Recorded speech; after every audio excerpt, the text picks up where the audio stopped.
Meus irmãos, a paz do Senhor. Estou feliz de estar aqui na IBREP pela primeira vez. Estava falando com o evangelista Eliseu, passava sempre aqui pela frente. A gente vê a igreja, né, de fora, mas por dentro é mais bonita ainda. E mais bonita porque Jesus está neste lugar. Agradecendo ao convite para estar ministrando nessa noite, através do meu amigo Mateus. Tive a grata surpresa de ver pessoas queridas aqui já, embora nós moramos sempre pela mesma redondeza, né? Mas nos vermos pela correria do dia a dia é difícil. Tá ali o Ismael estudou comigo no primário, tá ali, né? O pai dele foi um pastor abençoado lá na Praia de Mauá, pastor Jaime, e graças a Deus vê-lo aqui também. Vamos abrir nossa Bíblia, irmãos, sem perda de tempo. Evangelho segundo escreveu Lucas, capítulo de número 4. A partir do versículo de número 14.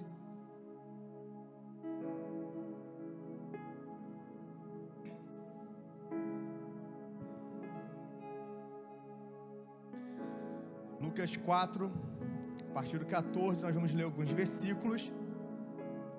Irmãos, acompanhem.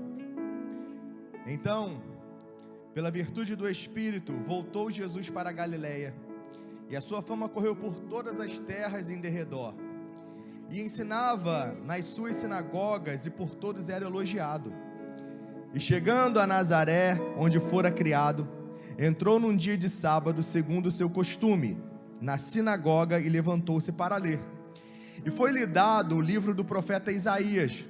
E quando abriu o livro, achou o lugar em que estava escrito: o Espírito do Senhor é sobre mim, pois que me ungiu para evangelizar os pobres, enviou-me para curar os quebrantados de coração, a apregoar liberdade aos cativos, e dar vista aos cegos, e pôr em liberdade os oprimidos, e anunciar o ano aceitável do Senhor. E cerrando o livro e tornando a dá-lo ao ministro, assentou-se. E os olhos de todos na sinagoga estavam fitos nele. Então começou a dizer-lhes: hoje se cumpriu esta escritura em vossos ouvidos. Os irmãos podem se assentar. Eu vou aproveitar esses levitas abençoados, vou louvar o Senhor. Glória a Jesus. Quantas vezes quiseste então mudar o teu pensar, teu modo de agir, e ao sentir que nada adiantou, foi tudo em vão, ó irmão, eu sei que foi ruim, mas uma coisa eu quero te dizer: Deus te ama assim como tu és. E mesmo quando muitos dizem que não há mais solução, o meu Senhor te estende a sua mão.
Um pouco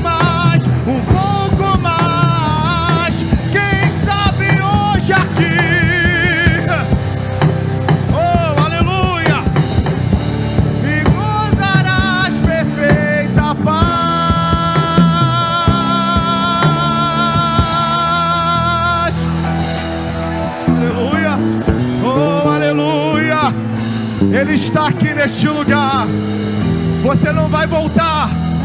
Alô, Bandachura, você vai avançar. Aleluia! Aleluia! Glória a Jesus. Aleluia! Aleluia! Aleluia! Aleluia! Aleluia! Oh, presença maravilhosa de Jesus. Aproveita para ser renovado. Aproveita para ser curado. Achore comanarás. Aleluia. Aleluia. Glória a Jesus. Meus irmãos. Aleluia. Se você fosse escrever uma história, se você fosse narrar uma história, quem seria o personagem que você gostaria de frisar? Quem seria, ou quem seriam as pessoas que você gostaria de frisar, que você gostaria de destacar?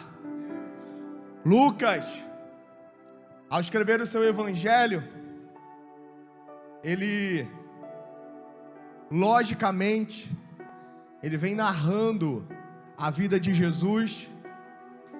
Não foi alguém que foi uma testemunha ocular dos milagres, dos ensinamentos, mas foi alguém que pesquisou, foi alguém que ouviu pessoas que testemunharam os feitos de Jesus, foi alguém que leu o que já se tinha escrito sobre Jesus. E Lucas, ele vai dos evangelhos, ele vai ter um tom muito literário quando ele escreve o evangelho de Jesus, segundo escreveu Lucas, porque ele vai montando a sua narrativa de uma maneira, vai construindo de uma maneira, para que todo mundo entenda o ministério de Jesus, o seu propósito. Mas o que me chama a atenção é que Lucas, ele vai autenticar o ministério de Jesus como sendo o Filho de Deus, como sendo o Messias, o ungido, o escolhido de Deus, como sendo o próprio Deus. E o autenticador disso vai ser o Espírito Santo. Lucas, ele amava o Espírito Santo. Lucas, ele também vai escrever Atos dos Apóstolos, o que alguns estudiosos da Bíblia gostam de chamar de Atos do Espírito Santo.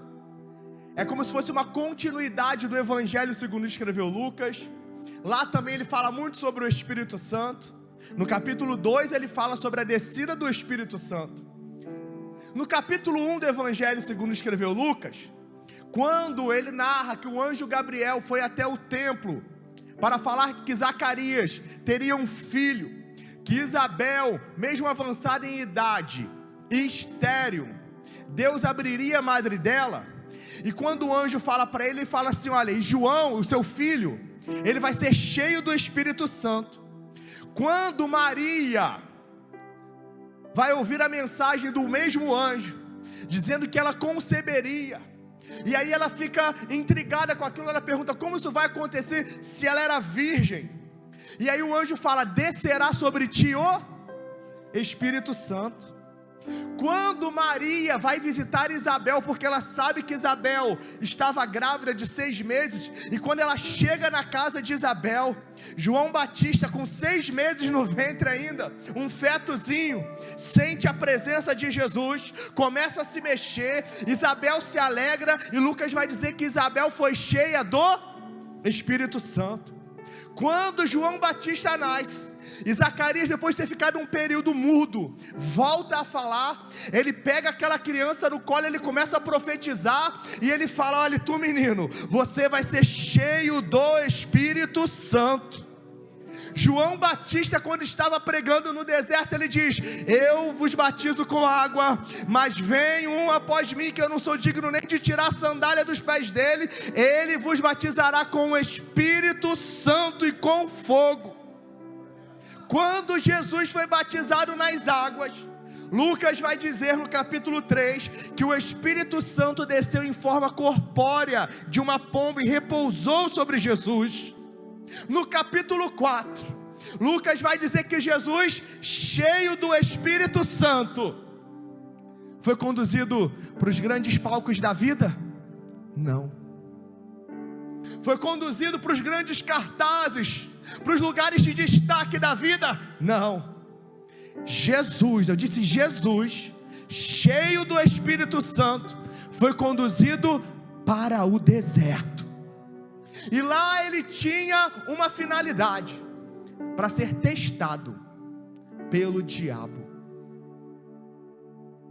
Deserto fala de lugar difícil, deserto fala de lugar perigoso, deserto fala de lugar de abandono, deserto fala de lugar de provação, porque a nação de Israel caiu, pecou, pereceu no deserto. Mas agora Jesus vem refazendo a trajetória do povo. Se Israel caiu no deserto, se Israel pecou no deserto, agora Jesus cheio do Espírito Santo, porque aos olhos humanos, alguém podia dizer, ele está sozinho, não vai aguentar, não vai resistir. Mas Jesus não estava sozinho no deserto, o Espírito Santo estava com ele. Nos momentos difíceis, nos momentos de adversidade, o Espírito Santo que nos capacita para enfrentá-lo. E Jesus vence no deserto. Capítulo 4, nós conhecemos bem a história. É uma das histórias favoritas do meu filho. Em todo lugar que ele vai, ele quer contar essa história. Esses dias ele foi numa igreja ali na Várzea Alegre. Pastor, vamos ouvir o Paulo Vitor cantando. Ele vai fazer 6 anos. E aí ele falou, não pastor, não quero cantar não, eu quero pregar. Eu quero pregar. Ele foi no púlpito e falou com o pastor, eu quero pregar. E contou a história da tentação de Jesus no deserto. Jesus venceu o diabo no deserto, cheio do Espírito Santo. E Lucas vai continuar a narrativa a partir do versículo 14, dizendo que então, pela virtude do Espírito Santo, pelo poder do Espírito Santo, Jesus voltou para a Galileia. É claro que a ordem cronológica aqui desses acontecimentos não é bem essa. Não significa que Jesus, assim que saiu do deserto, voltou para a Galileia. Mas Lucas, como eu disse, está construindo uma narrativa. E a gente consegue entender que em alguns momentos nós vamos estar no deserto, mas vai ter momento que nós vamos ter que voltar ao convívio das pessoas. Vai ter momento que nós vamos ter que voltar para o nosso lugar de origem. Jesus volta para Galileia, volta para Nazaré. Ele é chamado de Jesus de Nazaré. A sua família era de Nazaré. Jesus vai voltar para Nazaré, porque há algo que precisa ser feito lá. Há algo que precisa ser concluído lá. Há algo que precisa ser concretizado lá. Há algo que precisa ser autenticado lá. Mas Jesus, assim como no deserto, não estava sozinho. Jesus vai voltar para Nazaré, um lugar, uma cidade, uma região da qual muitos não davam nada, porque Jesus, quando estava no início do seu ministério, e quando falam assim, olha, tem um homem que ele está ensinando, ele está curando, ele está pregando, e aí perguntam de onde ele é. Vamos falar de Nazaré. Alguém vai falar, poderia vir alguma coisa boa de Nazaré? Daquele lugar? Mas é para lá que Jesus volta. É para Nazaré. É para um lugar improvável. É para um lugar onde ninguém dá nada. Jesus vai voltar, mas com uma diferença, pela virtude do Espírito Santo.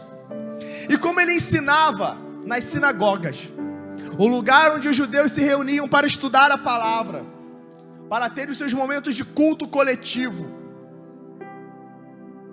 Essa ideia que nós temos aqui, não se espante, é uma ideia, um protótipo que começou com as sinagogas, onde os judeus se reuniam, tinha um púlpito, tinha alguém que ensinava, tinha alguém que lia a palavra, e as pessoas estavam ali sentadas ouvindo.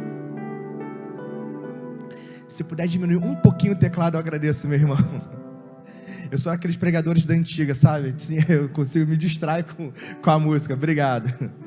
Irmãos, e Jesus volta e começa a ir nas sinagogas como de costume. Era costume, ele era um mestre, ele era um rabino e ensinava nas sinagogas. Lucas deixa isso claro, era costume de Jesus ir lá. Veja, todo culto, irmão, Jesus está presente. Todo culto.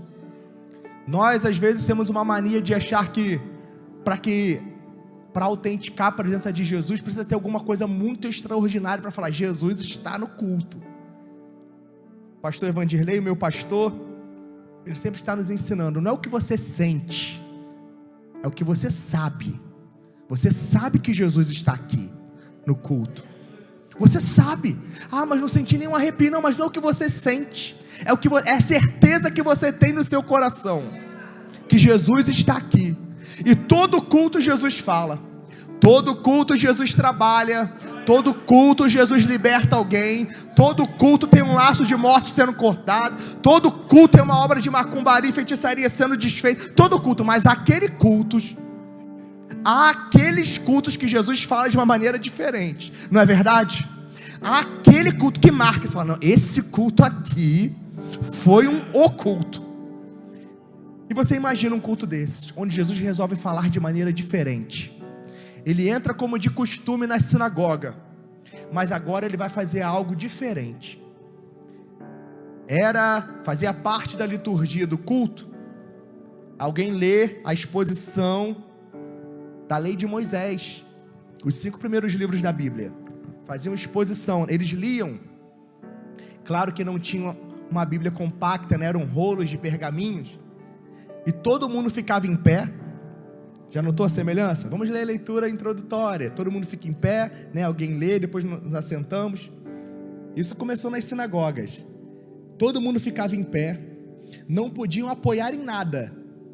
Minha coluna não está bem, eu vou apoiar aqui, não pode. Todo mundo, era uma reverência total àquilo que estava sendo lido. E eles ficavam em pé, alguém lia o livro, a lei de Moisés, era feita uma exposição da lei, todos se assentavam, e era costume de quem fosse ensinar também se assentar. Ficavam em pé na hora da leitura e todo mundo se assentava. E também depois era dada uma oportunidade para uma outra pessoa ler algum trecho do livro de algum profeta. Aí tinha Isaías, Jeremias, né? Os profetas que nós conhecemos. Eles podiam ler.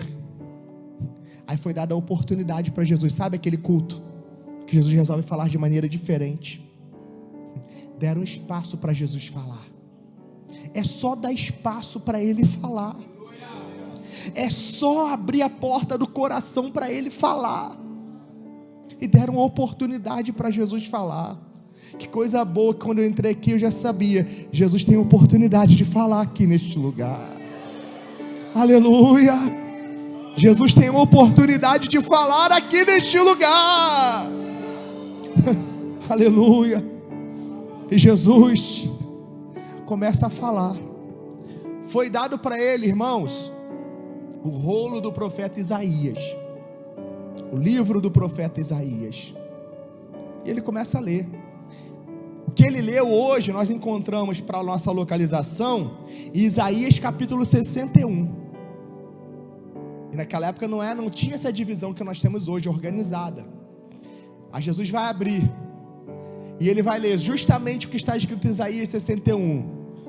O Espírito do Senhor, olha o Espírito Santo mais uma vez aqui na história, é sobre mim.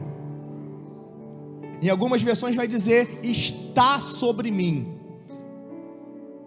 O Espírito do Senhor é, ou está sobre mim.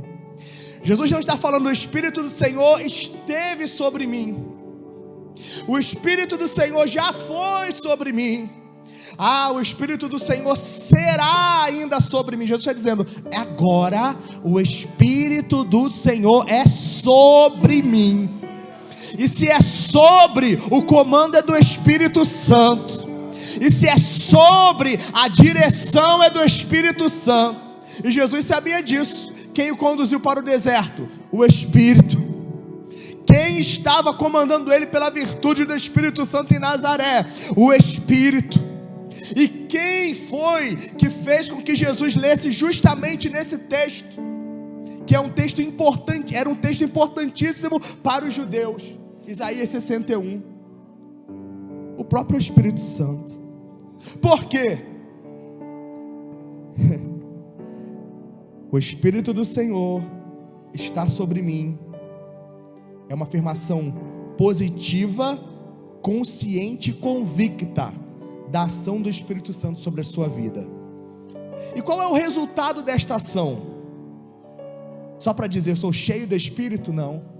Ele fala, porque Ele me ungiu. O resultado é a unção.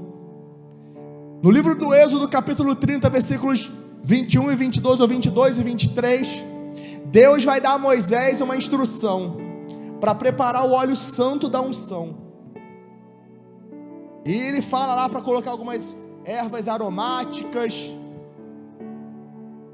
mas para nem colocar a maior parte era do azeite, o azeite puro. E com aquele azeite ali, era o azeite da consagração. Nesse momento ali em Êxodo 30, é quando aquele azeite era para ungir os levitas, os sacerdotes, os utensílios da casa do Senhor, todos, se fosse um garfo, era para ser ungido, separado para a obra do Senhor. Tudo era ungido. Ao passar do tempo, aquele óleo serviu para ungir reis. Lembra? Deus fala para Samuel, enche lá o vaso de azeite e vem. Já escolhi um novo rei para Israel. Aí Samuel entra na casa de Jessé e derrama aquele azeite sobre a vida de Davi. Aí aquele azeite agora é para consagrar reis. Mas Jesus está dizendo agora, não é mais o azeite, é o próprio Espírito Santo que está sobre mim. E Ele me ungiu. E para que essa unção? Para dizer eu sou ungido? Olha como eu sou profeta, eu sou cheio do Espírito Santo, e não toca no ungido do Senhor não. Jesus nem fala isso.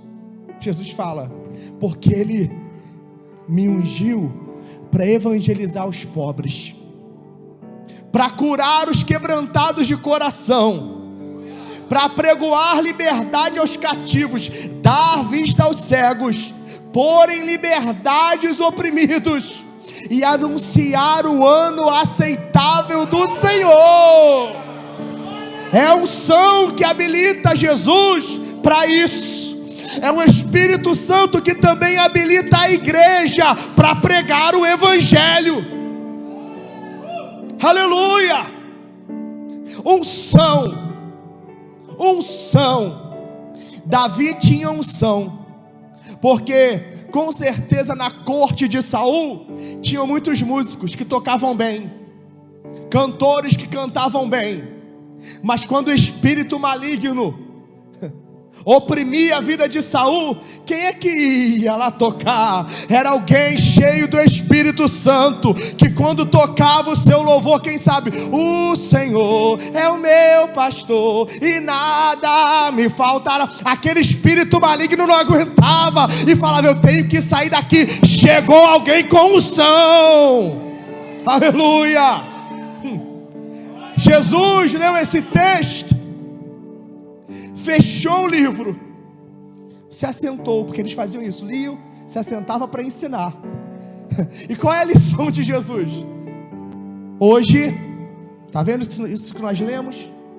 Está vendo esse texto que foi profetizado por Isaías quase 500 anos atrás, sobre o Messias que iria vir para fazer isso? Hoje se cumpre diante dos teus olhos. Eu sou esse que veio libertar, eu sou esse que veio salvar, eu sou esse que veio curar. E eles ficaram com os olhos atentos. Lucas vai dizer que eles ficaram até com o olhar atento, mas coração fechado. Olhar atento, coração fechado. Jesus está dizendo que Ele veio evangelizar os pobres. A gente lê os evangelhos, parece que os pobres estavam mais dispostos a ouvir Jesus. Mas a verdade também é que pobre ou rico só consegue ouvir a mensagem de Jesus, entendê-la e aceitá-la se abrir o coração para o Espírito Santo. Porque alguns estavam se aproximando de Jesus pelos milagres, pelo pão que multiplicava, pelo peixe que multiplicava, pela água que em vinho transformava. Outros pelo status que Jesus podia apresentar para eles para ficar bem com a sociedade. Fariseus chamando Jesus para dentro da sua casa para ficar bem, sabe?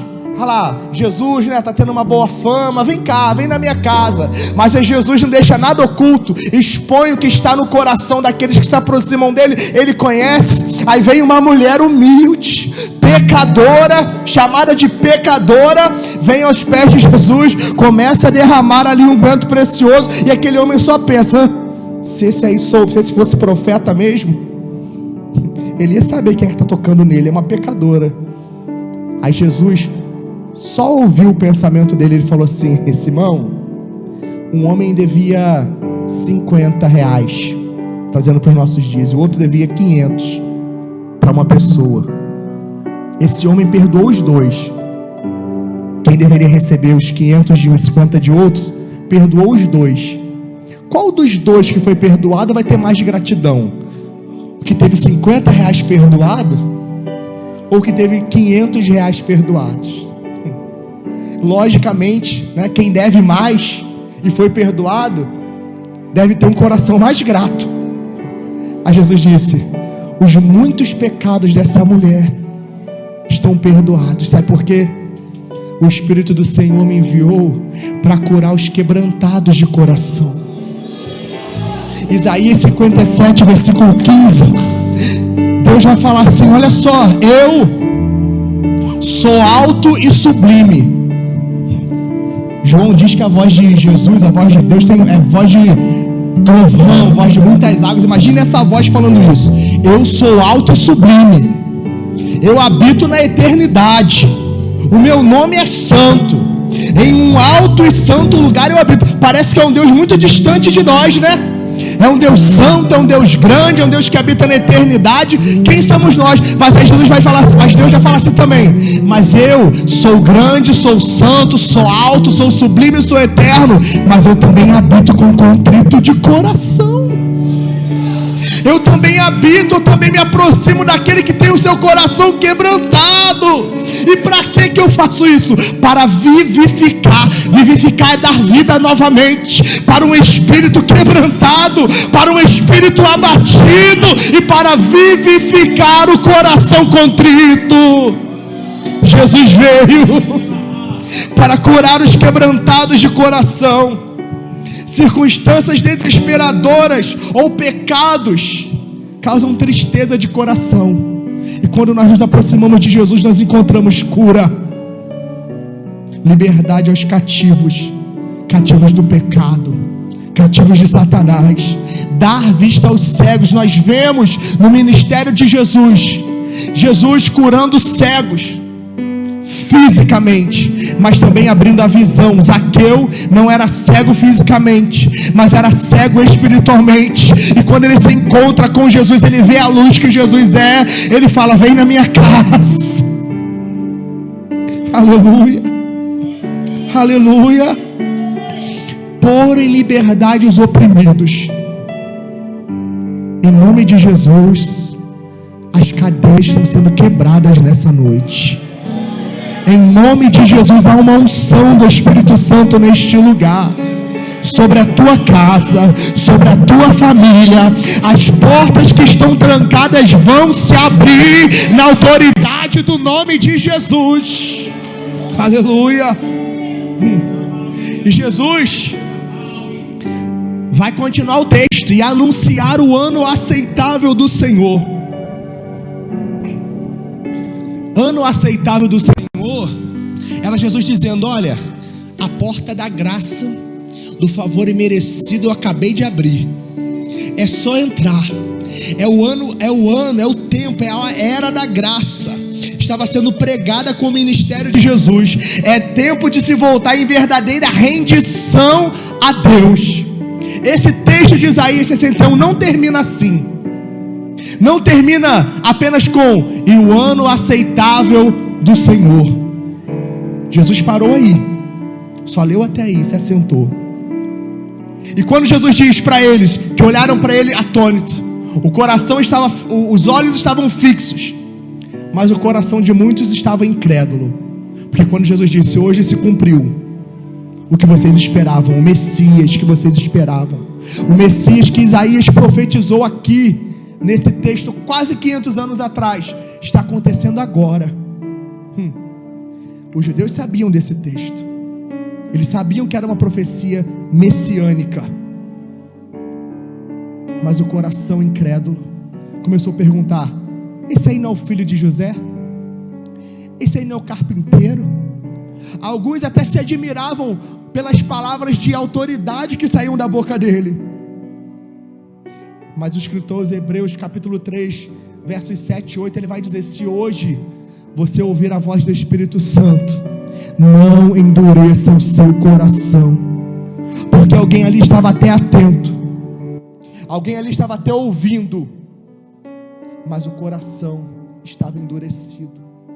E quando Jesus diz: "Eu sou o Messias", porque eles estavam esperando um Messias na visão terrena, um Messias que iria livrá-los apenas da dominação romana, restaurar o reino a Israel, restaurar a glória do templo, aquela imagem que eles tinham do passado, do reino de Davi, que foi um reino que cresceu, do reino de Salomão, que foi um reino que expandiu, que era um reino próspero, que era um reino rico. Eles estavam com esta visão. Mas Jesus veio dizer: o reino de Deus não é comida e nem bebida. O meu reino não é deste mundo. É chegado o reino de Deus. Eles estavam esperando um Messias que viesse com uma arma para lutar contra os romanos. Mas Jesus estava dizendo: para entrar no meu reino não precisa de escudo, não precisa de espada, não precisa de lança. Arrependimento é a chave para entrar no meu reino. Arrependimento é a chave para entrar no meu reino. Se hoje ouvirdes a sua voz, não endureça o seu coração. E aquelas pessoas, ao ouvirem aquilo, se revoltaram contra Jesus. Meu Deus, a geração que quer ouvir bênção que sai da boca do profeta, mas não quer ouvir a repreensão. A geração que quer ouvir recebe a chave da vitória, mas não quer ouvir, recebe a chave do arrependimento, recebe a cura para o seu corpo físico, para amanhã alguns estarem de volta do pecado. Mas Jesus vem: eu quero curar o teu corpo físico, sim, eu sou cura, eu vim para isso, mas eu quero salvar a tua alma também. E eles, ouvindo essa mensagem, eu já estou encerrando, quiseram jogar Jesus lá de cima. Essa região onde essas sinagogas ali em Nazaré se encontravam, era um lugar de declínio, mais ou menos 150 metros.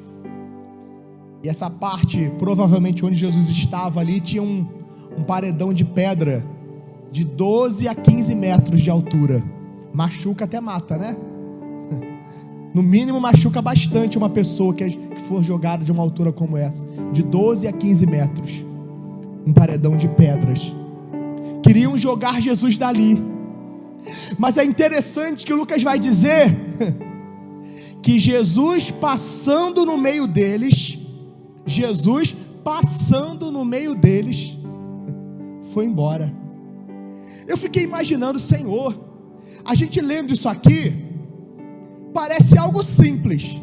Queriam jogar Jesus, estavam revoltados, levaram Jesus até o lugar para precipitá-lo, e Jesus simplesmente passa no meio deles e vai embora.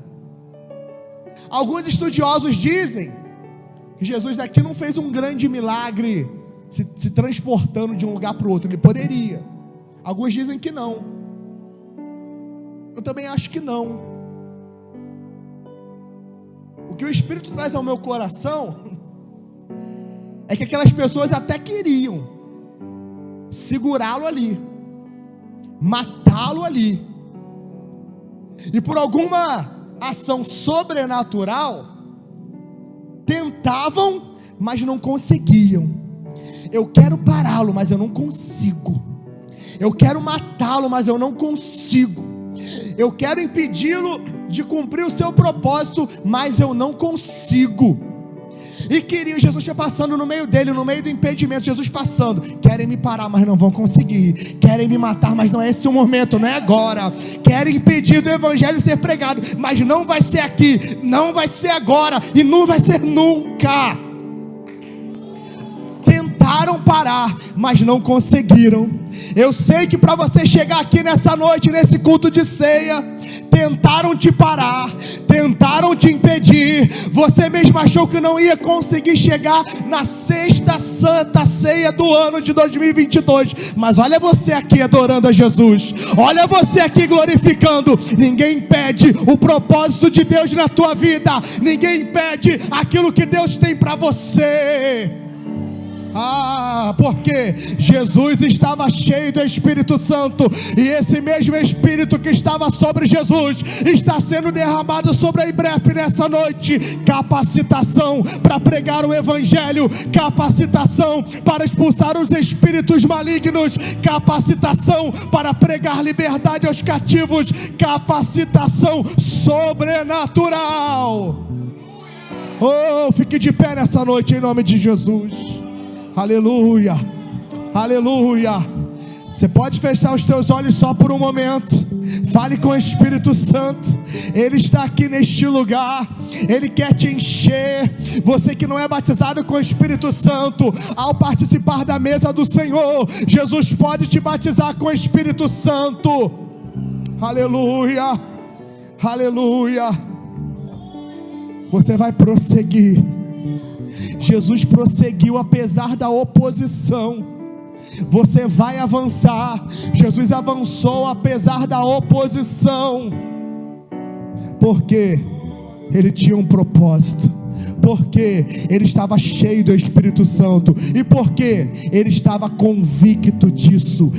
O Espírito Santo está sobre mim, e ele